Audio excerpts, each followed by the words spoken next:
सफर में गुजर जाते हैं जो मकाम।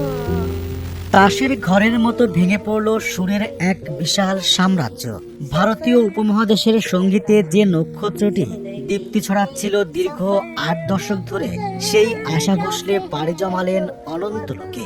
১২ এপ্রিল দুপুরে মুম্বাইয়ের ব্রিজ ক্যান্ডি হাসপাতালে যখন তার জীবন প্রদীপ নিভে যায়, তখন যেন পৃথিবী থমকে দাঁড়ায় এক মুহূর্তের জন্য। মৃত্যুকালে কিংবদন্তির বয়স হয়েছিল ৯২ বছর।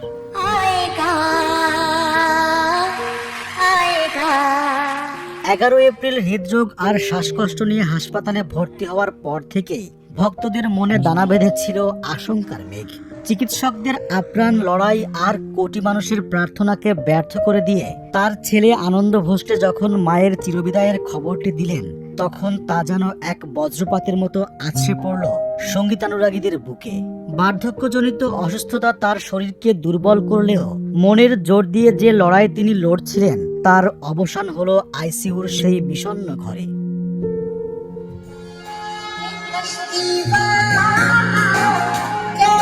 ১৯৩৩ সালে মঙ্গেশকর পরিবারে জন্ম নেয়া সেই ছোট্ট মেয়েটি একদিন ভারতের কণ্ঠস্বর হয়ে উঠবেন, তা হয়তো সৃষ্টিকর্তা আগেই লিখে রেখেছিলেন।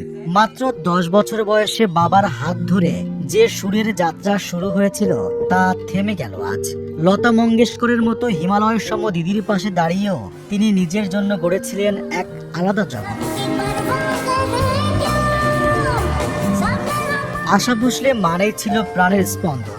কখনো তিনি চটুল গানে যৌবনের উন্মাদনা ছড়িয়েছেন, আবার কখনো উমরাও জানের বিরোহী গজলে ভিজিয়ে দিয়েছেন হাজারো হৃদয়। তার কণ্ঠ কখনো ক্লান্তি জানত না। দাদা সাহেব ফালকে থেকে পদ্মবিভূষণ সম্মাননা তার পায়ে লুটিয়ে পড়লেও তিনি ছিলেন চিরকাল মাটির মানুষ। लेकिन इतना ध्यान नहीं था, ना स्कूल में ध्यान था, ना कुछ। ১৩ এপ্রিল অশ্রুসিক্ত নয়নে মুম্বাইয়ের মাটিতে তাকে বিদায় জানানো হবে। নিথর দেহটি হয়তো চিতায় মিশে যাবে, কিন্তু তার গলায় সেই অদ্ভুত মাদকতা আর মায়াবী টান রয়ে যাবে প্রতিটি মানুষের গানে। এখন থেকে যখন ভারতের প্রতিটি ঘরে তার গান বেজে উঠবে, তখন সুরের মূর্ছনায় মিশে থাকবে পরম শূন্যতা আর হাহাকার। তোমার সুরে সুরে সুর মেলাতে আমার বেলা যে যায়, সাঁঝ বেলাতে